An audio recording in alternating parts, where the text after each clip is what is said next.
Had to call it a total loss. I mean, there was just, it's a loss. The fireworks were just soaked. It's not over yet. We thought it was. You ready? Okay. Look at that. Isn't that crazy? We have our new shipment. So this is our second go round. It's done. It's over.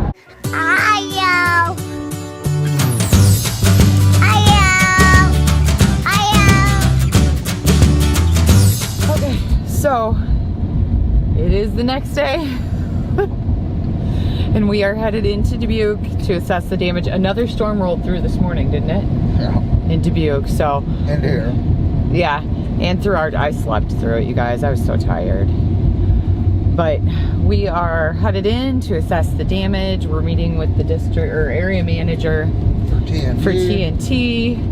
Because they had to call it a total loss. I mean, there was just, it's a loss. The fireworks were just soaked. It's not over yet. We thought it was.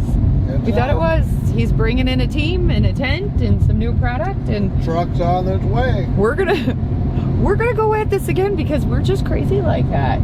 We just could not get enough of the weather in a tent. You have to go see Trump. Trump? I said truck, not Trump. I thought you said Donald Trump. No, we don't have to go see the president. All right, guys, we are starving. We have a long day ahead of us. So we came to one of our favorite places, Fiesta Cancun. Right? It's delicious. Good stuff here. All right, you guys, our food came. Look at that. What is this? Burrito Bandera. Oh, Bandera. So good, you guys. Look at that again. It just takes up the whole plate. Okay, guys, so this is the aftermath. This is the cleanup. And we told you it flipped these blocks and they have to be flipped back up. You ready? Okay. Oh my God, I don't know. I don't think we're gonna be able to do I don't think we can do this one. Okay, I gotta give them some credit where credit's due though, you guys. There's still a lot of water up there. They did get this one tipped back over. All right, guys, so we got the majority of it all boxed up, and we've got it mostly cleaned up in here, and tomorrow we'll have new freight and we will open back up again. This was a lot of work, but it looks a lot better than it did. All right, I gotta show you this though. Check out that cloud formation. And they said there's a possibility that we're under another severe thunderstorm watch, so we'll see. But that cloud right there, I don't know about all that. It's kind of cool looking though. Look at that. I'm gonna see if I can zoom it in for you guys. Look at that. Isn't that crazy? All right, good morning, you guys. Good afternoon, actually. So we are back at it again. We have our new shipment, so this is our second go round. It is almost 100 degrees today, hence the hair, the sweat, the red cheeks. It's almost 100 degrees, but we do have a breeze, so at least we have that. And yeah, we're inventorying and stocking. T's taking care of the signage and the inventorying for me. Yeah, while I do the unpacking and merchandising. So we're gonna get to this and see how long it takes the two of us. So, looks like Dubuque is under a severe thunderstorm warning. They're getting hail and they're supposed to be, it's heading towards them. So Matt's trying to get the tent taken care of, and it looks like it might be moving in on us too. So I'm keeping an eye on the weather. You know, if I didn't know better, I'd say there were rotation in the clouds up there. It's definitely getting windy. And there's a lot of lightning in the sky. I kind of had a feeling on the way home that there was a storm heading to us because there were just these huge, like, column clouds in the sky. It was beautiful, but look at that. There just has not been a break from this weather. It has been so bad. We weren't supposed to get hit as far as I could tell. At least we didn't have a warning, but it looks like we might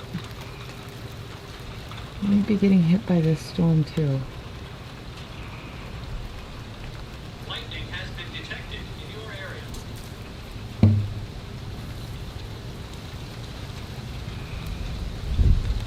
Oh, it is getting cold. I don't know if you guys can see that. I know it's probably kind of blurry. See if I can get that to focus for you. There we go. There we go. Now maybe you can see what I'm seeing.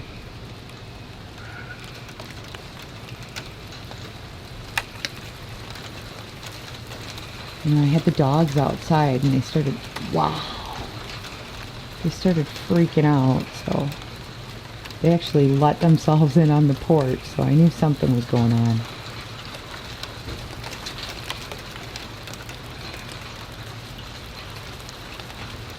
I don't know if that's rain or hail we're getting, you guys. Kind of hard to tell. If it's rain, it's really big drops. Wow.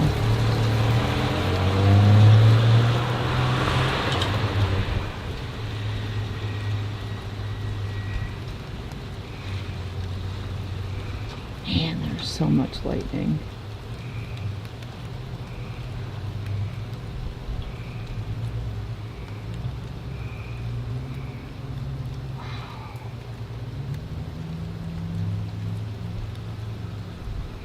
This is just insane weather.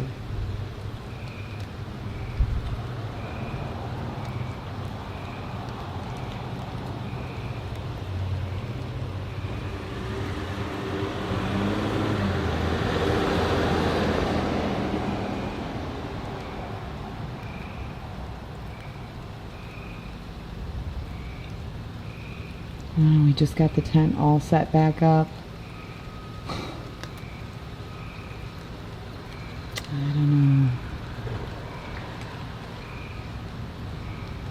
don't know if it's gonna make it again or not. Ooh, listen to that thunder.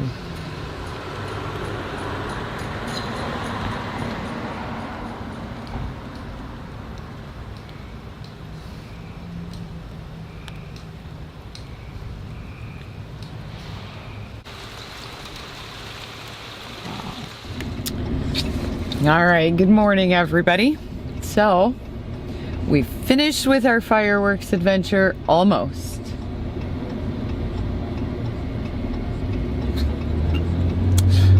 You know, before I turned on the camera, I've told you guys before I do this thing where I'm like doing this sometimes, and I'm like, oh my goodness, I look ridiculous. He's like, yeah, you do. Thanks. I was teasing. And now he's over here. I said, you gotta find a Mexican or steakhouse. Yes, Mexican restaurant or steakhouse. Preferably steakhouse, because like a steak and like a baked potato, and that just sounds good. We haven't had a decent meal in a while, you guys. Like, well, it's been on the run. John's, and that's decent. Yeah. That's more than decent. Yeah, I like their alfalfa sprouts. Yeah. But look at this. That's all fireworks, you guys. The bed of the truck has fireworks. And I don't know if you can see. Well, maybe a little itsy bitsy trailer. Can you see that in the mirror? Yeah. That. Ooh, hello. Are you still there? That is the fireworks that we have left. So. Not a lot. No, and the trailer's not even completely full. We thought it was going to be, so we probably wouldn't have had a lot of this stuff back here. We could have just fit it in the trailer, but we didn't know. In some of the space is taken up by like flags and poles and signage and stuff like that we're taking back. But it's definitely an experience. I am really excited. Like I'm so glad to be home that I'm like, you know, do we have a cookout on Sunday at Grandma and Grandpa's, let the kids light some sparklers, or do we just not do anything? Yeah, we haven't decided yet. All we know is we want to spend time with the kids. Right. Plain and simple. Doesn't matter about anything else. We just want to spend time with them. Come to Grandma and Grandpa's, then we can spend time with Charlie too. And yes. And it's been so nice, like that's been one really nice thing about it, being in Dubuque a lot, because we were able to spend a lot of time with Charlie. Well, you were. I got to see Charlie and Ryan a lot. And I tell you what, we could not have done any of this without the help of our family. And Ryan, yes, and Ryan. Both grandmas, grandpa. Aunts and uncles helping out with kids. And then, of course, our older kids. Our older kids have put in so much work and help. Like, Ryan, he came and he really helped in the tent.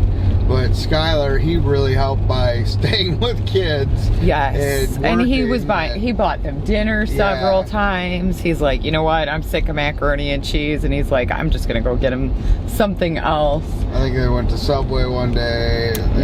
He bought him pizza. Yeah. So it's been a huge effort on the part of our family. But it tested every ounce of, like, what do you want to say? Not courage, but every ounce of willpower that you possibly could have. Because muster to keep going. To just, some people would have just been like, you know what? I'm done. There were many times I said it, you guys. There were lots of tears. There were arguments. It was a lot, and it didn't help with, besides weather, horrible heat and humidity, like 100-degree temperatures.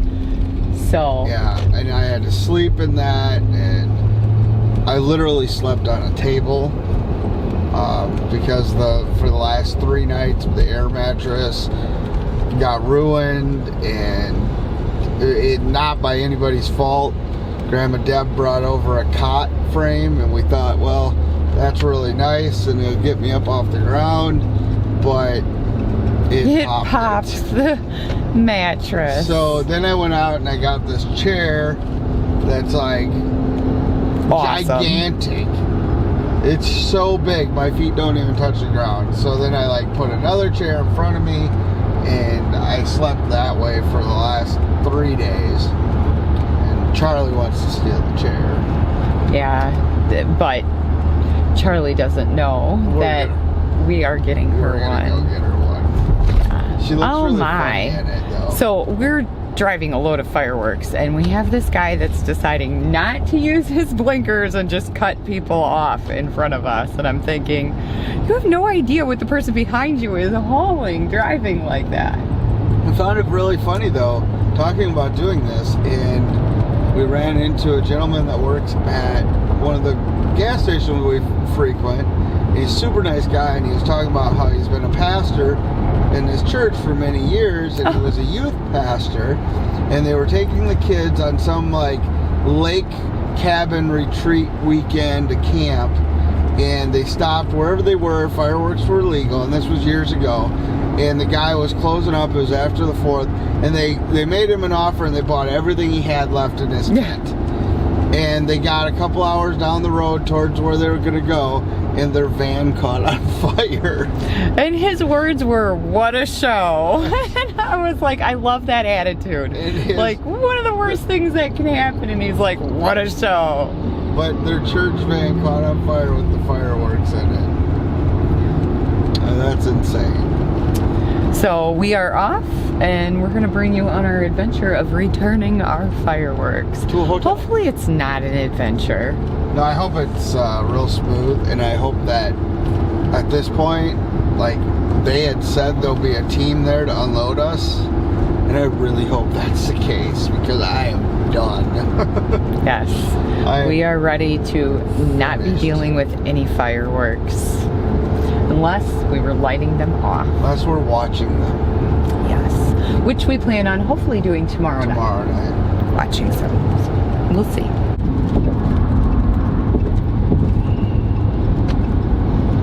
I had to move the camera down, but it's like I can't see out the mirror. I didn't know I was trying to switch lanes.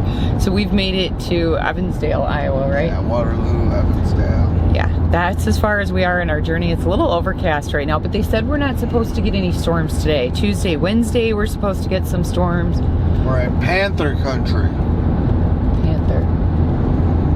Illinois Panthers. Oh, yes. So for you college fans, now you know we're in Panther country. University of Northern Iowa. Is that what that is? Yep. Cedar Falls. I don't know all this. He knows all this, but you did a lot of driving for the colleges and stuff when he was. Big Purple Panther bus. That would be my mother. Anyway, we're in Hang up Evansdale. on her. I'm having her watch the vlog so she can see you said that. Hello. Oh, hi. Oh, it's not my mom, you guys. It's Braxen. Hi, buddy. What's up? Hang up on her. Okay, so I had to turn off the camera because I could barely hear. Not that the camera was affecting it, but I was trying to hear what Braxen was saying. He was so excited. It was hard to understand him, and my service out here is not great on my phone. But he was so pumped because whenever you're with my mom, she will go thrift store shopping.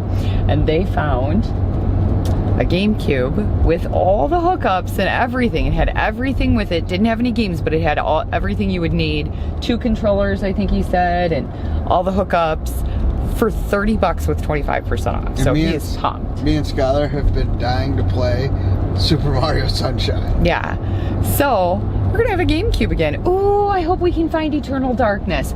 My favorite video game, you guys, was a game made for GameCube, and it was called Eternal Darkness, and it had like this, it had like a sneak peek that they were supposed to have a second Eternal Darkness game that never came out. Yeah. And I was bummed. I loved that game. I got to the very last level, and then we got rid of our GameCube because I had actually taken it away from one of the kids for behavior. And so not only did they get the consequence, but so did I. I never got to finish the game.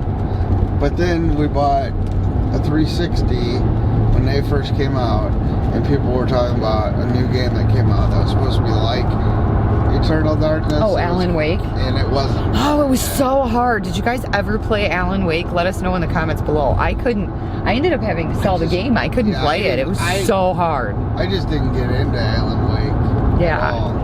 Yeah, the one guy convinced us at the store. He's like, oh, this game's coming out. And he loved Eternal Darkness too. He's like, this game's coming out and it's supposed to be a lot like Eternal Darkness. So we waited and got it brand new.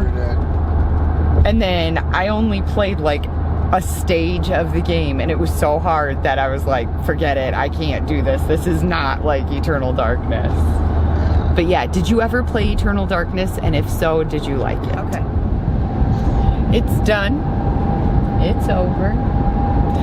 We have finished. How about a couple little things? Yeah, we have to do our cleanup of our site. And you guys, I did not show you like everything we went through to pack up and inventory everything back through, and then having to take it back to them. So we had to inventory it and pack everything up. So we had to count all the pieces and write them on the boxes, and put whatever was in each box had to be counted, and then an item number, and then an X number, whatever that meant, which I think was basically like a UPC. So all of those items had to be counted and labeled on the boxes individually if it was a mixed box. If it was a full case and it matched what the outside of the case said, then you could just leave it as it was. So for the most part, we tried to, if we knew we had a mixed case, or as a whole case, find the original box. But it was still a very lengthy process. And in the process of doing that yesterday, we were still selling to people as we were packing up. So you'd stop and help customers and then continue to pack up and stuff, because people saw that we still had fireworks out, so they wanted to come see if we had anything left, because a lot of people put clearances and stuff out. So we did all that. Then that was yesterday, and we did a lot of the cleanup. So it was really late by the time we got done. Did a lot of the cleanup and stuff to do pre-cleanup, so we didn't have as much to do today. And then we had to drive all the way to Ames today, wasn't it? Yeah, we went to Ames. All the way to Ames, Iowa today, so that's what, like a 3-hour drive for us? Yeah, right. Yeah, right around 3 hours.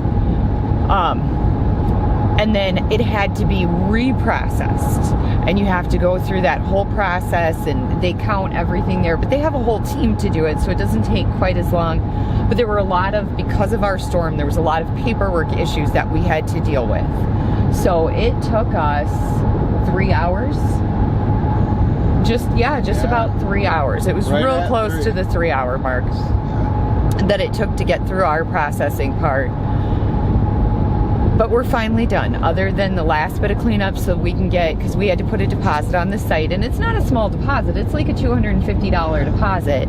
So you need to make sure your site's cleaned up and it gets inspected and everything like that. So, but I didn't film all that because we knew we had so much to do. I just wasn't going to have the time to like stop and film and stuff like that. But I kind of wanted to let you guys know what that ending process was. Our last, 2 days?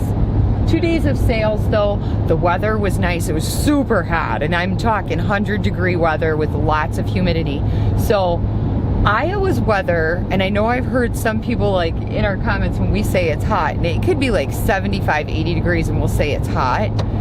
And I've had people say, oh, well, that's nothing, we get higher temperatures. The difference between the temperatures that we get here in a lot of places, and the closest I can describe it is, if you've ever been to a rainforest, you would understand what I mean by humidity. Iowa gets a humidity, a lot of the Midwest areas, like around us, like Wisconsin, and parts of Illinois, they'll get humidity like we do, where it feels like you're walking through water. So it's like being in a rainforest. So even though it might be like 75, 80 degrees here, the heat index can feel 90 to 100 degrees if the humidity's up really high.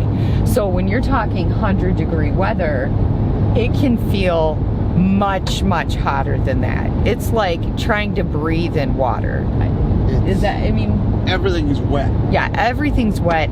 You're sticky. It just sticks to you. There's just no way to feel cool. Like even in the shade, it's hot. Gets super hot. You'll like go somewhere that's got like a wooden railing, and you'll touch it. You can like feel the finish coming off of it. In our house, it happens a lot.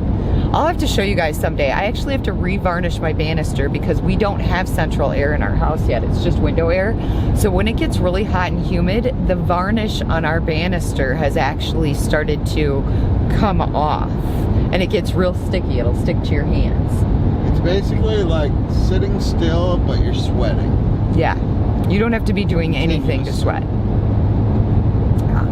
So those last couple of days that we were selling fireworks, it was humid and 100-degree weather and just sticky, and there was no way to cool down. And of course we're outside in it, so you're not going into the air conditioning, and I think sometimes that makes it worse. And I was sleeping in it. And it makes it worse when you go into air conditioning, but you know you have to go back out into the heat and the humidity. You'd rather just be out in it and not go into the cool. That's how hot it gets. So those last 2 days, the weather was nice, which was good for selling. Yeah. It really, because actually those days weren't supposed to. We were supposed to have a lot of rain and stuff, and we didn't get it, which was nice. 3 days in a row. Yeah, it was really nice for us. So that's what the last few days process has been like. I wanted to take you guys on this journey because it was something new for us, and I wanted to kind of let you know how it went for us and show you what it was like to do something completely different, which we've never done anything like this before. I've done a lot of vending before. Yeah, but like this was out selling like that, but not anything with that kind of inventory and control. Yeah, this was if you didn't have store management experience to do this, it would have, I don't know how someone without store management or any type of like retail experience is able to do this, because this is what I went to school to do for months and months. Like, I went to school 8 hours a day for months to learn to do this type of stuff. I don't know how people would do it without it. It would definitely be sink or swim. So it's been an experience, and then to add the weather on top of it. And I gotta admit, there were days I was sitting there crying going, I want to be done. I want to be done. This is horrible. Because it was crazy. But you guys have seen in some of the videos what we went through, so I'm not sure it's an experience I want to do again. Now I'm looking for something to eat. Yes, we're starving. I really had my eyes set on like a steakhouse, and there was one in the hotel we were just at, but we decided against it for we were told it was not not a place we wanted to go. So let's go eat.